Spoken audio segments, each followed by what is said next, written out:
Hey guys, welcome back to my podcast UNMASK, where I connect with myself and people like me, offer story times, and lessons I've learned in my life. It's a teardrop right there. But today, I'm feeling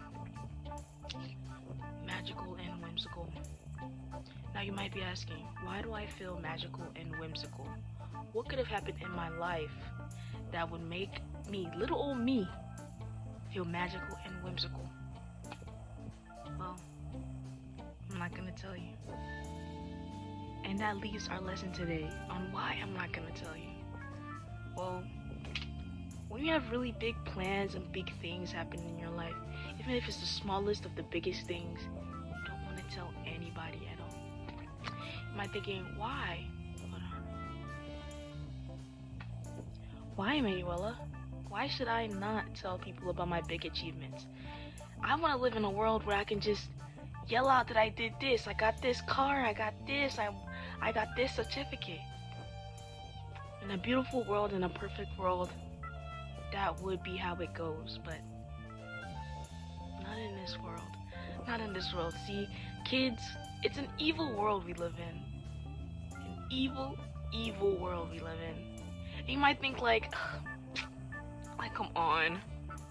Everybody is not evil. I was like that once too. Not everybody is evil. I'll give you that. Because if I said everybody was evil, that would be like detrimental to your mental health. But no, not everybody is evil. I'm not evil. If you're watching this and you're like me, like I made this podcast for, you're probably not evil. And if you are evil, then hold on. You're probably working towards not being evil. But I will be the one to break it to you. 70% of people are evil. Yup, 70%. And your family's part of that. Somebody in your family is evil. If y'all are living this La La Land, Thneedville, Lorax, Meet the Robinsons, perfect family, somebody is evil. I don't care. But if you have a good, understanding family who do not display their evil outwardly, then I would be even more concerned, because somebody is doing evil in the dark. There's evil everywhere. You could also be there's no such thing as a perfect family, but you could also be a perfect Christian, Latter-day Saint. Like I was saying before I was rudely interrupted, you could be the perfect Latter-day Saint Christian, and somebody in your family is evil. Now, being said, whenever you have a dream, whenever you feel like you want to prosper, you want to grow, you want to be happy, you want to prioritize your peace, you got to understand that evil people don't have an identity. They don't sit around and dream. That's a privilege. Being able to dream is a privilege, because a lot of people, when they have this first thought of a dream, they instantly shut it down. They don't allow themselves to dream.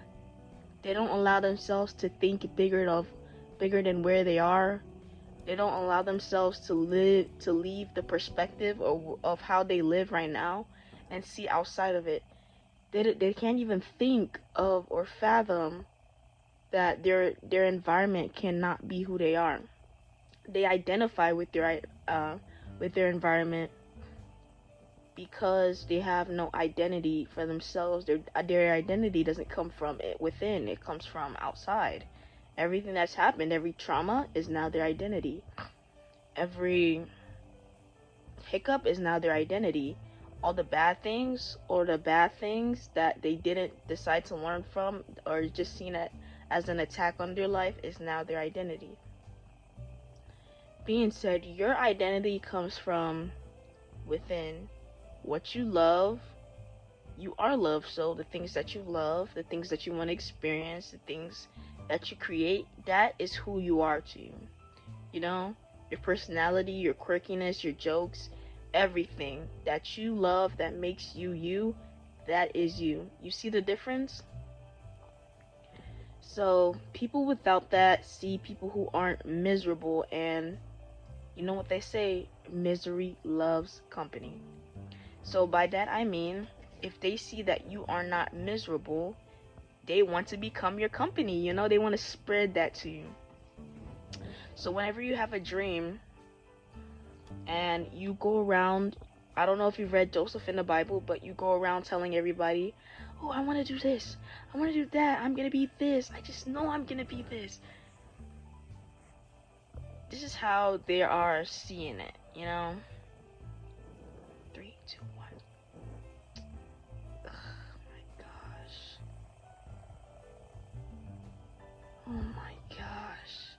She must think she's better than me. She must think she's better than me, because why are you coming to me about all these things? You know I don't dream. She has to know I don't dream. So she's saying these things to provoke me. That's gotta be what it is. She's saying these things to provoke me. And when people feel attacked, they're gonna attack back. It's just natural human behavior. So now they're gonna say, well, what makes you think you can do that?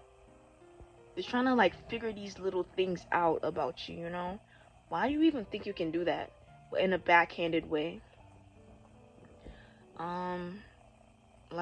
Or just fully shut it down. You've never even done that to begin with. I've literally never seen you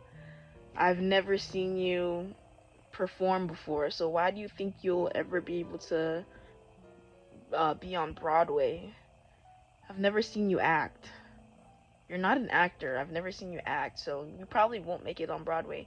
The people on Broadway have been acting for 6,000 years. Yeah, so I really don't think that for you. You should go to college. You should go to college for a few years and let your dream die a little bit, Let it sizzle in the back of your mind for a good 10 years. And then by 30, you should feel like you're too old at that point to even chase your dreams. So now you're for the next about 5 years, you're contemplating about being too old. And then you reach 35, and then you're like, okay, I'm definitely too old. And then you switch your plans up to maybe a family, because that's what people are supposed to want, like I'm gonna do. And, follow the blueprint. And by 40, you should really hate yourself for never following your dreams, because you realize that, you should have listened to yourself this whole time, and that never to listen to the seed that I'm planting in your head right now. And you will be so depressed, and I'm gonna be 40 by that time too, so you're gonna be so depressed by the life choices you make, and I'm gonna be still miserable, because I have no dreams and stuff. But at the end of the day, we're gonna be miserable together, so that's normal. That's my normal, so it's gonna be your normal too, and that's it. And that's why you don't tell people your dreams. Bye.